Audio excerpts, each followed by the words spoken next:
अस्सलाम वालेकुम। How to pass B1 B2 interview, इसके बारे में बहुत डिमांड आ रही है। हालांकि मैं इन्वेस्टर वीज़ा के बारे में बात करना चाह रहा था, लेकिन B1 B2 पे एक ओवरव्यू शॉर्ट सी वीडियो मैं आप बनाना चाह रहा हूँ, क्योंकि बहुत से लोग लिख रहे हैं कि वो इंटरव्यू के लिए शेड्यूल है और वो इंटरव्यू देना चाहते हैं, तो B1 B2 में थोड़ी सी और रहनुमाई करें।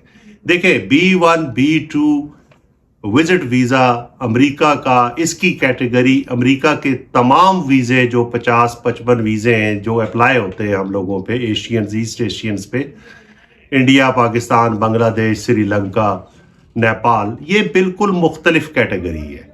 ये किस तरह मुख्तलिफ है ये मैं आपको बताता हूँ। ये एक वाइड ओपन वीज़ा है।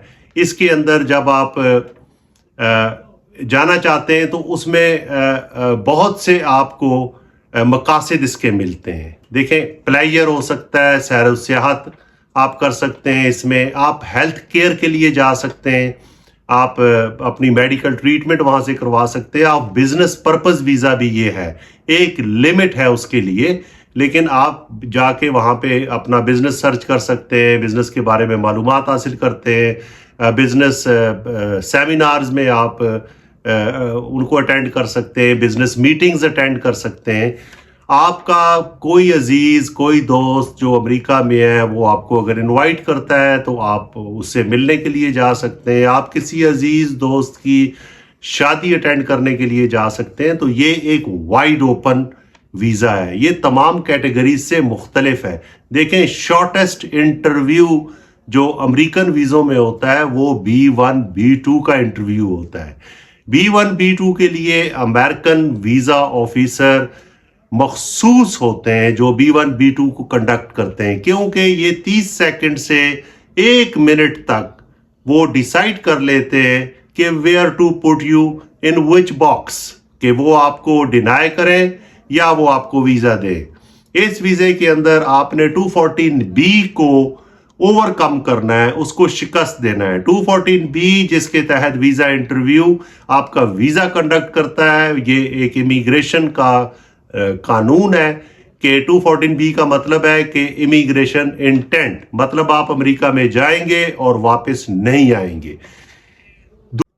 दूसरे वीज़ाज जो अमेरिका के होते हैं, जो अप्लाई होते हैं हम लोगों पे, आप देखें F1 वीज़ा है, स्टूडेंट वीज़ा, उसके अंदर फोकस किस पे है? फोकस आपके यूनिवर्सिटी पे है, आपके कॉलेज पे है, I-124 फॉर्म पे है जो कि यूनिवर्सिटी इशू करती है, वीज़ा ऑफिसर को रिक्वेस्ट करती है कि ये गुड टू गो है, इसको एनरोल कर दिया गया है और इसको एडमिशन दें।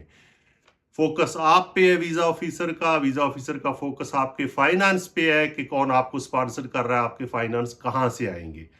तो मतलब कहने का ये है कि अब उस वीज़ा के अंदर वीज़ा ऑफिसर का फोकस मुख्तलिफ चीज़ों पे, मुख्तलिफ जगहों पे होता है, लेकिन B1 B2 के अंदर फोकस आप है, आपकी करंट सिचुएशन है, आपकी पर्सनल सिचुएशन है। आप H1B वीज़ा ले लें, H1B वीज़ा के अंदर एम्प्लॉयमेंट होती है, अमेरिकन जो एम्प्लॉयर है वो आपको जॉब देता है, वो उसके बाद पिटिशंस फाइल करता है, वो बताता है, USCIS से अप्रूवल आती है, वीज़ा ऑफिसर आपका इंटरव्यू करता है, उसका फोकस होता है आपकी जॉब, उसका फोकस होता है अमेरिकन एम्प्लॉयर, उसका फोकस होता है आपकी एजुकेशन, तो ये और आप भी उसका फोकस होते हैं। लेकिन B1 B2 के अंदर आप खास तौर पे फोकस होते, आपकी पर्सनल सिचुएशन फोकस होती है। पर्सनल सिचुएशन क्या फोकस होती है कि आपने ग्लोबली कोई और इस तरह के विजिट किए हुए हैं, आपकी जॉब ऐसी है कि आप वापस आएंगे, आपका बिजनेस किस लेवल का है, आपकी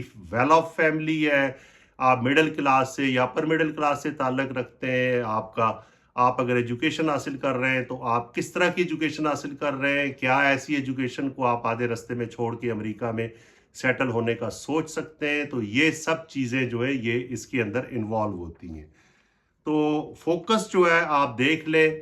अब आपका फोकस जो है वो वीज़ा के मकासद के बारे में है, वीज़ा ऑफिसर का फोकस आपकी पर्सनल सिचुएशन के बारे में है।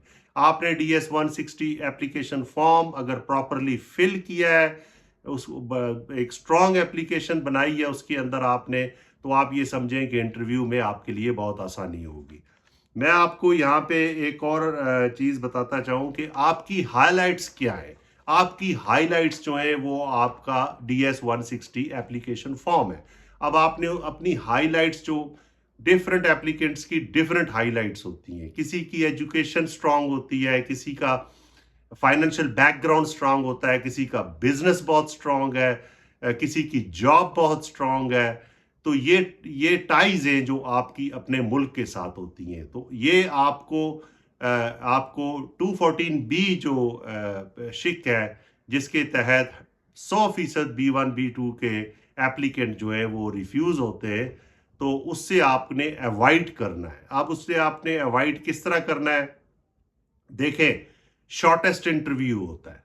मैं आपको बताऊं, 30 सेकंड से लेकर 1 मिनट के अंदर अंदर वीजा ऑफिसर जो है उसने टेम्पलेट्स टाइप होते हैं उसके पास, वो स्टीरियो टाइप सिस्टम के तहत काम करता है। जब वो आपको कहता है और लाजमी कहता है कि what is the purpose of your visit, जब आप सवाल सुनते हैं और बोलना शुरू करते हैं तो आपके इस जवाब के दौरान वो डिसाइड कर लेता है कि आपको कौन सी टेम्पलेट में उसने डालना है, कौन से बॉक्स में आपको डालना है। उस वक्त आपने कोशिश करनी है कि आप 214B वाले रिफ्यूजल वाले बॉक्स के अंदर ना जाएं, बल्कि आप इशू वाले बॉक्स के अंदर जाएं।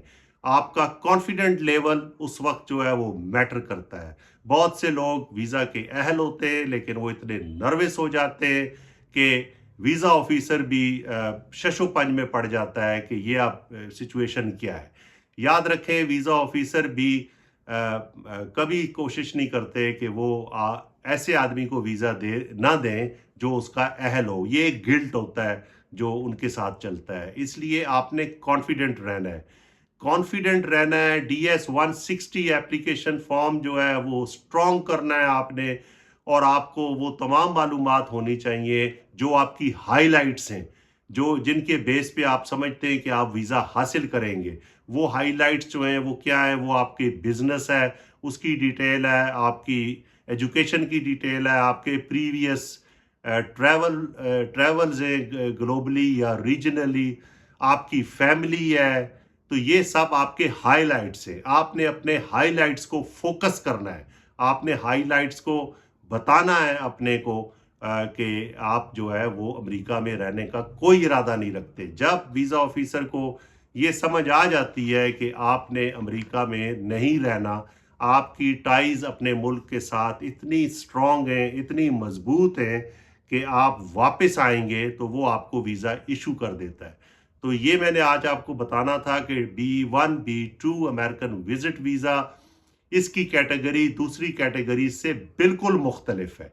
इसलिए आप शुरू से इंफॉर्मेशन हासिल करें, आप इसके बारे में स्टडी करें, आप चीज़ों को जहन में रखें और इंटरव्यू में वीज़ा लेकर आए। मकसद ये है कि आपका जो आप फ़ी वहाँ पे देते हैं वो ज़ाया ना हो, और जितनी रिसर्च करेंगे, जितने आप अच्छी तरह चलेंगे, तो इतने ही आपको वीज़ा मिलने के चांसेस होंगे। आज तक यही। आइंदा किसी और मौजू के साथ मिलते हैं। जहाँ भी हैं, खुश रहें।